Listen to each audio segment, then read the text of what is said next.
सास का घूंघट पार्ट 5। अब तक हमने देखा कि पंचायत के फैसले के अनुसार घर की सारी औरतें खंडहर में रह रही है। अब देविका के सामने सबसे बड़ी चुनौती ये है कि घर की औरतों को आत्मनिर्भर कैसे बनाया जाए। देविका ये सब सोच ही रही थी कि तभी उसकी नज़र मिट्टी के बर्तनों पर गई। अरे, ये इतने सुंदर सुंदर मिट्टी के बर्तन किसने बनाए हैं? ये बर्तन तो माँ जी और चाची जी ने बनाए हैं। अरे वाह, इतने सुंदर बर्तन तो मैंने आज तक नहीं देखे। माँ जी, चाची जी, आपने ये कहाँ से सीखा? अरे बहू, ये तो हम बचपन से बनाते आ रहे हैं। ये स्टील, पीतल और कांच के बर्तन तो अब चले हैं। पहले तो मिट्टी के बर्तन में ही लोग खाना खाते थे। ठीक है, तो हम दोबारा से मिट्टी के बर्तनों में लोगों को खाना खाना सिखाएंगे। वीना दीदी और सुजाता भाभी, आप दोनों बताओ, आप दोनों को क्या क्या आता है? मुझे तो खाना अच्छा बनाना आता है। बस खाना बनाने के अलावा मैंने कभी कुछ किया ही नहीं। और वीना दीदी, आप बताओ, आपको क्या क्या आता है? पता नहीं, मैंने बचपन से यही सुना है कि लड़कियों को ये नहीं करना चाहिए, लड़कियों को वो नहीं करना चाहिए, इसलिए मैंने कभी कुछ किया ही नहीं। देविका, वीना को सिलाई, कढ़ाई और बुनाई बहुत अच्छी आती है। हाँ, आती तो है लेकिन बहुत अच्छी नहीं। बहुत अच्छी भी आ जाएगी। अब देविका और बाकी सभी औरतें गांव में सबके घर जाती हैं और गांव की सभी औरतों से मिलकर कहती हैं, भाभी जी, अगर आपको अपने या अपने घर वालों के लिए कपड़े सिलवाने हो तो आप मुझसे ही सिलवाना। बहन जी, मिट्टी का चूल्हा, बर्तन या मटका बनवाना हो तो मुझसे ही बनवाना। मैं और विमला दीदी आपके घर के सारे बर्तन बना देंगे। भाभी, आप कभी किसी काम में व्यस्त हो और खाना ना बना पाओ ना, तो आप मुझे बता देना, मैं आपके घर के लिए खाना बना दूंगी। वो क्या है ना, आप तो सारा दिन खेतों में काम करती हो और कभी कभी खाना भी नहीं बना पाती होंगी, इसलिए। इस तरह घर की औरतें जी जान से अपने अपने कामों में लग जाती है। धीरे धीरे उनका काम बढ़ जाता है और वो अपने खंडहर को ठीक करने में लग जाती हैं। वहीं दूसरी ओर घर के सारे आदमी घर का काम संभाल नहीं पा रहे थे। अरे भाई कल्याण, चाय तो पिला दे, जमाना हो गया अच्छी चाय पिए हुए।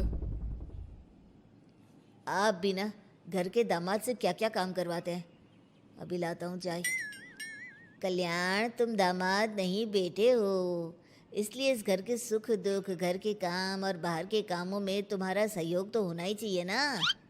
इतने में कल्याण चाय बनाकर ले आता है। जैसे ही सचिन चाय पीता है तो उसके मुंह से चाय निकल जाती है। जीजा जी, ये क्या बनाया है, इतनी कड़वी चाय? इससे अच्छा तो करेले का जूस होता है। देख सचिन भाई, मैं तो ऐसी ही चाय बनाता हूँ, पीनी है तो पी, नहीं पीनी है तो अपने आप बना ले। मैं खाना बनाने जा रहा हूँ और अकेला नहीं बना सकता, आप में से कोई मेरी मदद करो।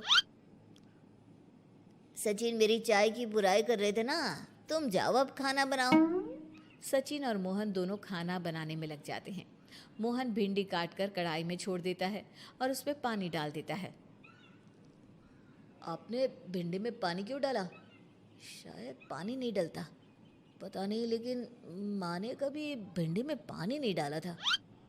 लेकिन बिना पानी के भिंडी बनेगी कैसे, मतलब गलेगी कैसे?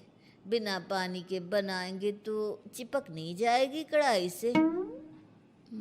पता नहीं, चलो देखते हैं कैसे बनती है भिंडी।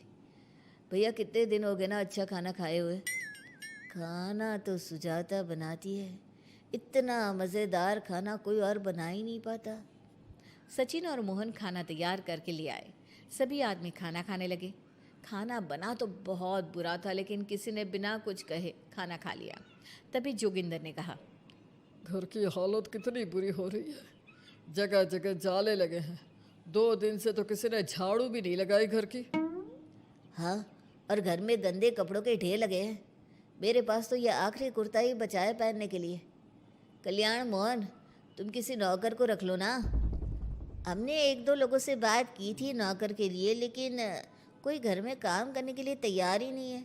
गांव के सभी लोग खेतों में ही मजदूरी कर रहे हैं। घर के सभी आदमी घर के काम में लगे रहते हैं, तो वो अपने खेतों पर भी ध्यान नहीं दे पाते और उन्हें हर महीने आर्थिक रूप से नुकसान उठाना पड़ता है। धीरे धीरे उनके घर की हालत खराब होने लगती है। एक दिन कल्याण सबसे कहता है, घर को तो औरत ही संभाल सकती है, हमारे बस का नहीं है घर संभालना। हमें किसी तरह से उस सब को वापस इस घर में लाना ही होगा। अरे कल्याण बेटा, पंचायत का फैसला था कि औरतें हमसे माफ़ी मांगे, लेकिन उन्होंने माफ़ी नहीं मांगी। अब हम उन्हें बुलाने गए तो उल्टा हमें ही अपनी अपनी पत्नियों से माफ़ी मांगनी पड़ेगी। हमें कोई ऐसा रास्ता निकालना होगा कि वो मजबूर हो जाए हमारे पास आने के लिए। बापू, उन सभी ने अपने अपने काम शुरू कर दिए हैं, क्यों ना हम सबके काम में नुकसान कर दे, इससे वो मजबूर हो जाएंगे हमारे पास आने के लिए। भैया, ये कैसी बात कर रहे हो? इससे वो मजबूर नहीं होंगी बल्कि और भी ज़्यादा गुस्सा हो जाएंगी। मैं तो बोल रहा हूँ शराफत से जाकर माफ़ी मांग लेते हैं। मुझे यकीन है कोई माफ़ करे ना करे, माँ तो ज़रूर हमें माफ़ कर देंगी। नहीं सचिन, अगर हमने माफ़ी मांगी तो ये सारी औरतें हमारे सर पर चढ़कर नाचेंगी। हमें इनके सामने छोटा नहीं होना है। मोहन, कल्याण, तुम दोनों आज से ही काम शुरू कर दो। बस फिर क्या था, घर के सभी आदमी लग गए काम पर। मोहन और कल्याण रात को खंडहर में पहुंचे और उन्होंने सारे मिट्टी के बर्तन तोड़ दिए। उसके बाद वीना ने जो कपड़े तैयार करके रखे थे वो सारे कपड़े उन्होंने फाड़ दिए। सुबह जब घर की औरतों ने ये सब देखा तो परेशान हो गई। अरे, ये सारे बर्तन किसने तोड़ दिए? माँ, किसी ने मेरे सिले हुए कपड़े ही फाड़ दिए। ये हरकत कौन कर सकता है? और कौन करेगा भाभी, ये सब उन आदमियों की हरकत है। जब किसी तरह से हमें झुका नहीं पाए तो हमारे काम बिगाड़कर हमें परेशान कर रहे हैं। सभी औरतें दुगनी तेजी से काम में लग गई। उन्होंने दिन रात मेहनत की और उस खंडहर को महल की तरह बना दिया। उनके काम की तारीफ सुनकर दूर दूर के गांव से लोग आने लगे और उनसे अपना काम करवाने लगे। एक दिन सभी औरतें बैठकर खाना खा रही थी, तभी विमला ने देविका से कहा, देविका, हम कभी सोच भी नहीं सकते थे कि हम अपनी मेहनत से अपने लिए इतना बड़ा और इतना अच्छा घर बना लेंगे। देविका बहू, आज हमें इस बात का एहसास हो रहा है कि हम तो सिर्फ सांस ले रहे थे, जीना तो हमें तुमने सिखाया है। मुझे तो अब भी यकीन नहीं हो रहा कि मेरे पति की पहचान के अलावा भी मेरी कोई पहचान है। गांव के सब लोग मुझे सिर्फ मोहन की पत्नी के रूप में जानते थे, लेकिन अब सारा गांव मुझे जानता है। देविका, मैं कुछ ही दिन में इस गांव में एक अच्छा सा होटल खोल लूँगी। और मैं एक बुटीक खोलूँगी।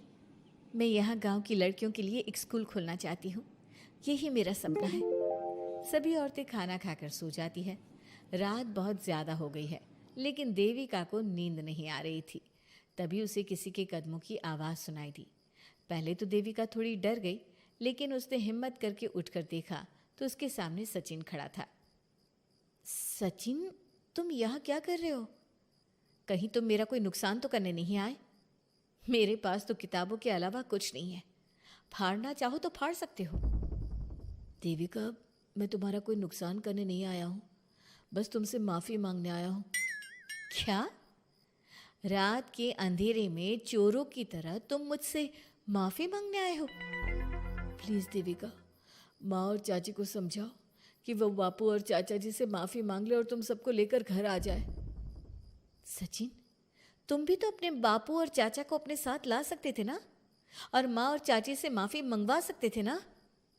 प्लीज़ देविका, मुझे माफ़ कर दो और घर चलो। कैसे माफ़ कर दूँ सचिन? तुमने मुझे मरने के लिए छोड़ दिया। अगर माँ और चाची हिम्मत करके मुझे अस्पताल ना ले जाती तो आज मैं और मेरा बच्चा जिंदा ना होते। ना तुम मुझे अस्पताल में देखने आए और ना ही अस्पताल से आने के बाद मेरा हाल चाल पूछा। मुझे तो छोड़ो, तुमने अपने बच्चे का चेहरा तक नहीं देखा और तुम मुझसे उम्मीद कर रहे हो कि मैं तुम्हें माफ़ कर दूँ? कभी नहीं सचिन। देखो देविका, हम सबको बहुत नुकसान हो रहा है। घर के काम की वजह से हम बाहर के काम पर ध्यान नहीं दे पा रहे। घर और जिंदगी दोनों अस्त व्यस्त है। वो इसलिए कि तुम सब आदमी संगठित नहीं हो। अपना दिमाग और ऊर्जा हमें परेशान करने में लगा रहे हो, और हम औरतें संगठित हैं। हम अपना दिमाग और ऊर्जा अपनी प्रगति में लगा रहे हैं। इसलिए हमने खंडहर को भी महल की तरह कर दिया और तुम्हारी हवेली खंडहर की तरह लगती है।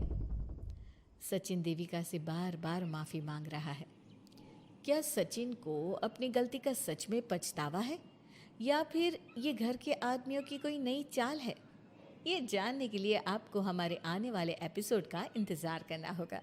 और हाँ, कमेंट करके हमें ये भी ज़रूर बताइए कि क्या देविका को सचिन को माफ़ कर देना चाहिए? क्या उसे सब कुछ भूल कर सचिन के साथ अपना घर बसाना चाहिए या फिर सचिन को भूल जाना चाहिए?